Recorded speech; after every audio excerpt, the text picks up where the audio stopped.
Yo me llamo Juan Álvarez Sedano. Cuando llegué aquí a San Feliu,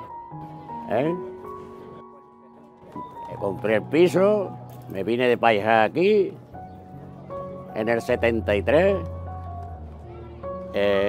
Mi hija tenía 3 años y mi Juan Antonio 2.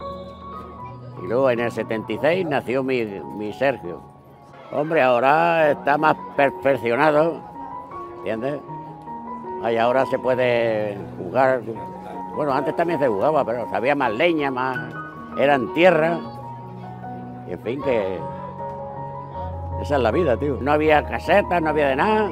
Nos vestíamos ahí en un local que tenía el elogio del bar, la escuela, el elogio. Y allí veníamos aquí como podíamos.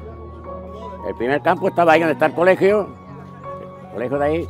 Había un campo que hicimos como pudimos entre todos los amigos, las casetas. Yo hacía de conserje, le metía las casetas agua, luz. ¿Qué pasa, Juan? Pues aquí aguantando mecha. Yo era el alumno aventajado. Iba por el barrio y fichaba todo lo que se movía. Claro, y aquí... ¿Tú juegas al fútbol? Y le decía al niño, no, pues a las 7 en el campo de fútbol. Y no solamente... ¿Era entrenador? Era buen entrenador. Presidente, secretario... Yo lo hacía de todo. De todo. 40 años y mira, y aquí estamos, al lado de él. Toda la vida, como un segundo padre. Me alegro verte, dame un abrazo.